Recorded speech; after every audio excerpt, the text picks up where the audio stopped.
Welcome. In this video, I'll show you how to create a shared Google Photos album. And if you find this video helpful, please leave a like and subscribe to the channel for more such tutorials. Now, first up, in the left panel right here under photos.google.com, you have albums, okay?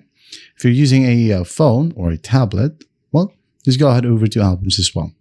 So click on it. Now go ahead and click on create album. If you don't have the album yet, just create one.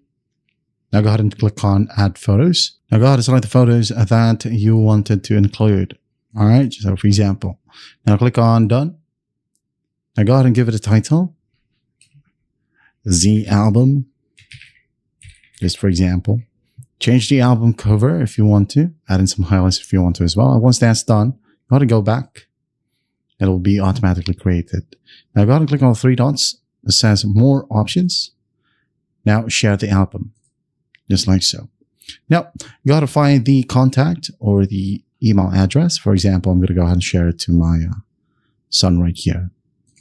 Click, and then I'm going to share it to my other account. And then I'm going to click on album options right here. Share photo location, enable or disable. So click on done. Sent.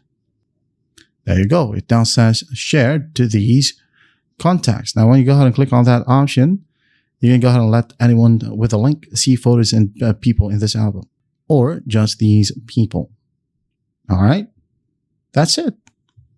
Now, let me just go ahead and log into the other account right here. So the other person, where you shared the specific album, all they got to do is just go ahead over to the update section right here. It says here, Ryan, which is me, added you to the album. When you go ahead over to the album section, under all or share with me, here we have it. Okay? That's how easy it is to create a shared Google Photos album. They can add some photos here as well. Just like so. I hope this video helps, and I'll see you in the next one.